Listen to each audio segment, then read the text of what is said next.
तो विकास नहीं होने के कारण हम समाज सेवियों को आना पड़ा है, आगे बढ़ चढ़ करके हिस्सा लेना पड़ा है इस चुनावी प्रकरण में। और मुझे आशा है कि जनता मालिक हमें पूरा आशीर्वाद देगी।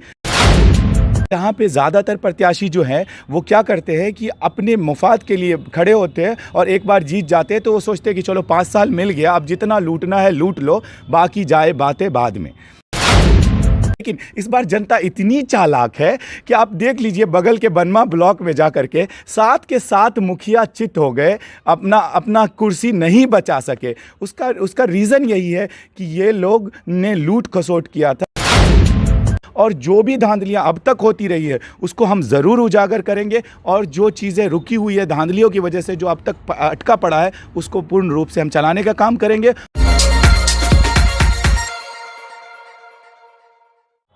नमस्कार, आप देख रहे हैं दी बॉस न्यूज़ और मैं हूं सरफराज आलम। 24 नवंबर को सहरसा ज़िले के सिमरी बख्तियारपुर प्रखंड क्षेत्र में होने वाली है चुनाव प्रचार का अंतिम दिन है, और ऐसे में प्रत्याशी जो है वो पंचायत अपने क्षेत्रों में ज़ोर शोर से चुनाव प्रचार कर रहे हैं और जनता से वोट की अपील कर रहे हैं। इस वक्त मैं मौजूद हूँ सिमरी बख्तियारपुर प्रखंड क्षेत्र के चकबाड़ो पंचायत में, जहां मुखिया प्रत्याशी जो है गुलनाज रानी है, उसके मुखिया प्रतिनिधि इस वक्त हमारे साथ मौजूद है। इनसे बात करेंगे, जानने की कोशिश करेंगे कि चुनावी मुद्दा क्या है और किस मुद्दे को लेकर ये जो है जनता के बीच जा रहे हैं और आगे की क्या रणनीति है। जनता अगर इसे मौका देती है तो पंचायत के लिए ये क्या कुछ करेंगे।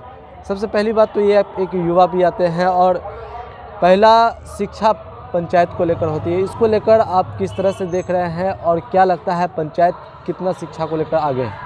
सबसे पहले तो मैं द बॉस न्यूज़ का धन्यवाद करना चाहूँगा कि एक बार फिर से हमें मौका दिया है अपनी बातें पब्लिक प्लेटफॉर्म पे रखने का। मैं बताना चाहूँगा कि जो ये चुनावी प्रकरण चल रहा है, इसमें लोग मुद्दों से हटकर बातें ज़्यादा कर रहे हैं और मुद्दों की बात कोई नहीं कर रहा है। सबसे पहले तो हम जब कंटेस्टेंट लड़ने आते हैं मैदान में, तो हमें इस बात का खासा ध्यान रखना होता है कि हम लड़ किसके ख़िलाफ़ रहे हैं। एक विचारधारा होती है और उस विचारधारा के ख़िलाफ़ हम लड़ रहे होते हैं। अब देखिए, जो हमारे प्रतिद्वंदी है, उनकी विचारधारा जो रही है अब तक, वो ये रही है कि लूट खसोट की रही। अब तक जो भी योजनाएं आई, जो भी धांधली हुई, सबसे पहला काम हमारा होगा उन धांधलियों को उजागर करते हुए हमें उसे ठीक करना। जैसे कि नल लग गया है, उसमें जल नहीं आ रहा है, तो वो जल कैसे आएगा, इस चीज़ को सुनिश्चित करना। स्कूल से है, आज तक कोई देखने के लिए नहीं गया कि वहाँ पे बच्चे किस प्रकार रह रहे हैं। अगर आप प्राइमरी लेवल के स्कूल्स की बात करें, एजुकेशन शिक्षा की बात करें, तो वहाँ पे आप जाकर के देखिए क्या हालत है उस प्रीमाइसेस का। कोई देखने वाला नहीं है। उसकी साफ़ सफाई से लेकर के बच्चों के रहने सहने से लेकर के उसके खेल कूद तक की कोई व्यवस्था नहीं है। तो जाहिर सी बात है कि हम इन मुद्दों पे हम लोग लड़ रहे हैं। और जो सड़क है, इवन कि ये सड़क जो आप देख रहे हैं बगल से आपके गुजर रही है, मुखिया जी के घर तक ही जाती है, इसकी हालत खुद जर्जर है। तो विकास नहीं होने के कारण हम समाज सेवियों को आना पड़ा है, आगे बढ़ चढ़ करके हिस्सा लेना पड़ा है इस चुनावी प्रकरण में। और मुझे आशा है कि जनता मालिक हमें पूरा आशीर्वाद देगी, तभी हम डटे हुए हैं और हम अपनी स्थिति को लेकर के बिल्कुल क्लियर कर देना चाहते हैं कि हम उस स्थिति में है जो मैजिकल फिगर चाहिए था, वो बहुत ही कंफर्टेबल सिचुएशंस में हम रियलाइज़ कर पा रहे हैं, उसको देख पा रहे हैं। क्योंकि जनता को पता है कि हमारे बीच में कौन रहने वाला है, हमारे दुख दर्द को कौन सहने वाला है, और हाँ, कौन किस एटीट्यूड से आया है, सबको पता है। जो आप देख रहे हैं कि लोकल इलेक्शंस में एक चीज़ बहुत होता है कि वो लास्ट मोमेंट का वेट कर रहे होते हैं बहुत सारे प्रत्याशी कि चलो ठीक है, आखिरी दम पे हम ज़ोर लगा देंगे या फिर पैसे लगा देंगे तो हम जो है अर्जित कर लेंगे वोट। लेकिन आप ये बात जान लीजिए, सुनिश्चित कर लीजिए कि ये चकबाड़ो पंचायत की जनता है और ये बहुत अच्छी तरह से जानती है इस बात को कि हमें क्या करना है और नहीं करना है। और उसने पिछले 5 साल को जो सहा है वो अंदर से अब उनके निकल के आ रहा है, और वो लोग खुद हमें समर्थन देने आ रहे हैं इस बात को देखते हुए कि अगर सही माने में कोई डिज़र्विंग कैंडिडेट है मुखिया प्रत्याशी, तो वो सिर्फ़ और सिर्फ महबूब आलम है, जिनके लिए हम लोग अभी प्रचार प्रसार करने आए थे। लेकिन जाहिर सी बात है कि जनता इतनी खुश है हमसे कि हमें बहुत ज़्यादा वर्क करने की ज़रूरत नहीं है। जनता मालिक खुद हमारे पास आकर के अपने मुद्दों को रख रही है, और हम इस दरमियान भी जनता मालिकों के मुद्दों का निराकरण करने में लगे हुए हैं। एक सवाल और है कि जनता हमेशा बेहतर पंचायत बनाने को लेकर जो है वो वोट करते हैं, और ऐसे में जब पंचायत में विकास ना हो तो जनता निराश भी होते हैं। तो क्या लगता है पंचायत में क्या किन किन चीज़ों पर ध्यान देनी चाहिए जो नहीं हुआ है? आखिरकार क्या काम जो है पंचायत में होना चाहिए? सड़क तो ये आम मुद्दा, सड़क तो होना ही है, सड़क नाला वगैरह सब। इसके अलावा और क्या चीज़ होना चाहिए पंचायत में?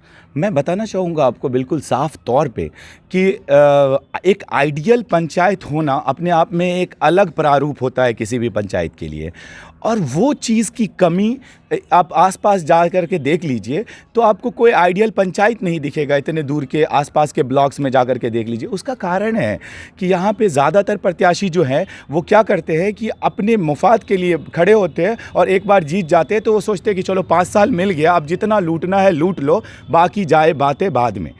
तो अब क्या होता है, जब वो लूट चुके होते हैं तो फिर 5 साल बाद याद आता है, अरे ये तो बहुत मज़ेदार कुर्सी थी, हम जाने क्यों दें, हमारे पास तो पैसा भी अब है, चलो पावर झोंकते हैं। जो पैसे के बल पे फिर अगली बार वोट लेने की कोशिश करते हैं। लेकिन इस बार जनता इतनी चालाक है कि आप देख लीजिए बगल के बनमा ब्लॉक में जा कर के 7 के 7 मुखिया चित हो गए, अपना कुर्सी नहीं बचा सके। उसका रीज़न यही है कि ये लोग ने लूट खसोट किया था। उस लूट खसोट को अगर आप कम कर दें तो विकास सुनिश्चित करने में बहुत आसानी होगी।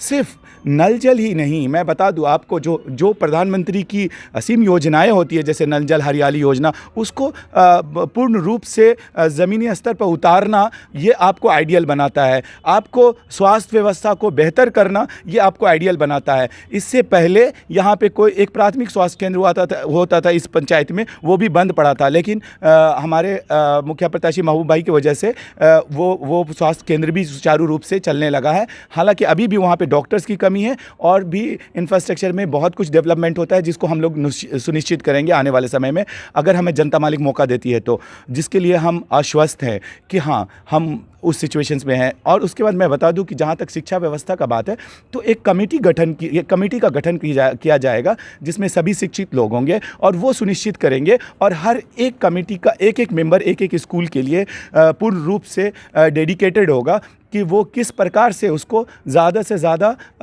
उसका सर्वांगीण विकास कर सकता है उस स्कूल का, और एक अच्छी स्थिति में उसे पहुंचा सकता है। एक एग्जाम्पल बताता हूं, बगल में चले जाइए, चकबारो हाई स्कूल है। जिस चकबारो पंचायत के लिए आप आए हुए हैं, उसका चकबारो हाई स्कूल का आप ग्राउंड देखेंगे तो पिछले इतने सालों से उसकी हालत खस्ता है।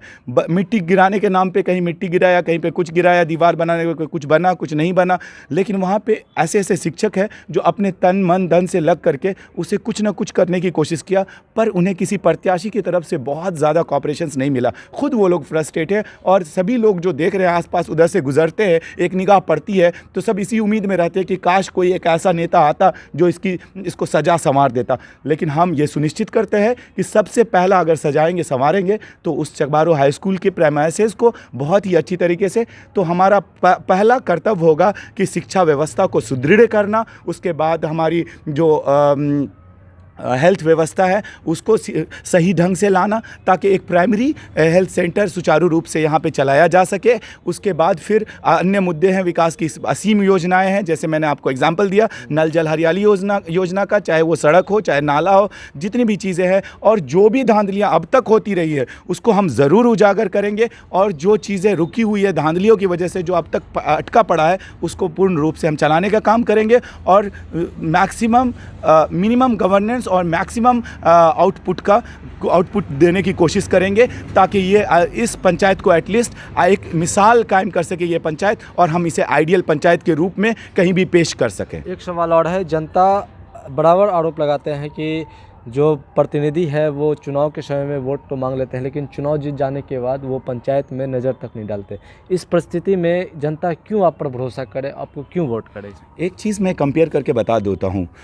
पूर्व मुखिया जो हमारे थे, आप पूछ लीजिए किसी से भी कि उनका सोशल आउटफिट कैसा है, तो बात ये होती है कि आपके अप्रोच की होती है कि आप किस तरह से जनता मालिक को अप्रोच करते हैं। एक बंदा वो भी था जो पूर्व मुखिया, जो वर्तमान मुखिया है, कह लीजिए पूर्व नहीं, जो वर्तमान मुखिया है, उनका सोशल आउटफिट बहुत ही पुअर था, जिसकी वजह से उसकी कनेक्टिविटी सही माने में बहुत लो थी, और ये हमेशा शिकायत रहती है। लेकिन जब आप क्षेत्र भ्रमण करेंगे और पता करेंगे तो आपको पता चलेगा कि महबूब आलम ही एक ऐसे मुखिया प्रत्याशी प्रत्याशी हैं इस पूरे पंचायत में, जो कि हमेशा जनता मालिक के बीच में 24 घंटे सारे काम छोड़ करके उनमें लगे रहते हैं, और मुखिया से जो वर्तमान मुखिया उससे ज़्यादा लोग उनके पास अपनी समस्याओं को का समाधान लेकर के आते हैं। तो इसलिए जनता मालिकों ने हमें इस तरह से अभी तक आशीर्वाद दिया, और आशा हम करते हैं कि आने वाले दिन में 24 तारीख को वो बिना ब्रश किए हुए बूथ पर एक कतार लगाएंगे लोग, और सुबह से हमें वोट देने के लिए पहुंच जाएंगे।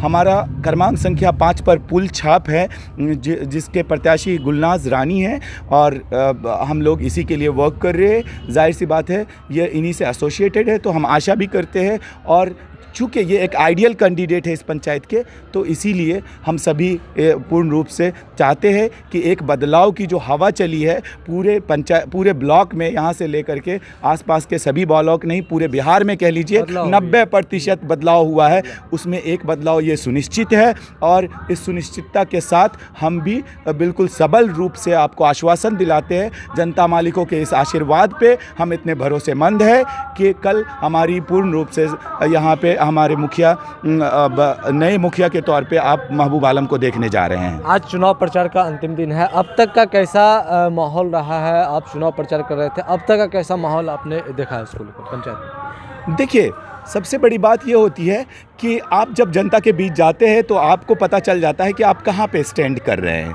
तो जाहिर सी बात है कि जनता मालिक की जो वो पॉजिटिविटी थी, वो जो अप्रोच था, वो जो डेडिकेशंस था, और मैंने बताया कि हमारे पास जनता मालिक इस बीच में भी समाधान के लिए आती रही, तो इसका बेनिफिट हमको क्या मिला कि आज हम इतने कंफर्टेबल मेजॉरिटी में खुद को फील कर रहे हैं कि हम आश्वस्त हैं अपनी जीत को लेकर के। चलिए, कहीं ना कहीं बिहार पंचायत चुनाव में अगर हम बात करें तो तकरीबन सभी ब्लॉक, सभी पंचायतों में परिवर्तन हुआ है, चाहे वो जिला परिषद से हो, मुखिया से हो, समिति से हो, या वार्ड सदस्य हो। तमाम जो पद के थे तभी सभी में जो है परिवर्तन देखने को मिला है। अब देखने वाली बात ये होगी कि चकवाड़ों पंचायत में किस तरह का परिवर्तन होता है, और यहाँ की जनता किस पर विश्वास करते हैं, और किसे मुखिया का ताज पहनाते हैं।